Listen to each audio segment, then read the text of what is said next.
A lot of people asking me, paano ba magkaroon ng laundry business? Paano ba mag-operate?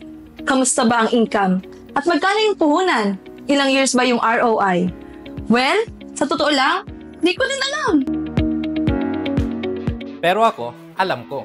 Kung gusto nyong malaman kung paano magsimula ng laundry business, pwede kayong mag-attend ng aming laundry business seminar this coming March 8 dito sa Mandaluyong at March 22 naman sa Legazpi City. Paano mag-operate ng higher commercial laundry machines? Ang operation ng laundry machines ay tinuturo ng mga technicians after ng machine installation at machine programming. Lahat ito ay tinuturo ng mga technician kung paano gagamitin ang machine at yung mga do's and don'ts nito. So, kumusta ba ang income ng isang laundry business? Maganda ang income ng isang laundry business. Pwede kang kumita ng hanggang 50,000 up to 120,000 or more. Depende yon sa laki ng market at sa dami ng machine na meron ka at kung gaano ka katutok sa negosyo mo. Gaano nga ba katagal ang ROI ng isang laundry business? Ang ROI ng isang laundry business ay umaabot ng 6 na buwan hanggang 1 taon kung sarili mo ang iyong pwesto at maganda ang iyong lokasyon. Pero kung ikaw ay nangungupahan, ang return of investment ay pwedeng umabot ng 1.5 taon hanggang 2 taon. Kaya napakahalaga na pumili kayo ng magandang lokasyon at laundry provider na matutulungan kayo from laundry setup to operation. Kaya choose Sebi Equipment. Sa Sebi Equipment, your business, our expertise.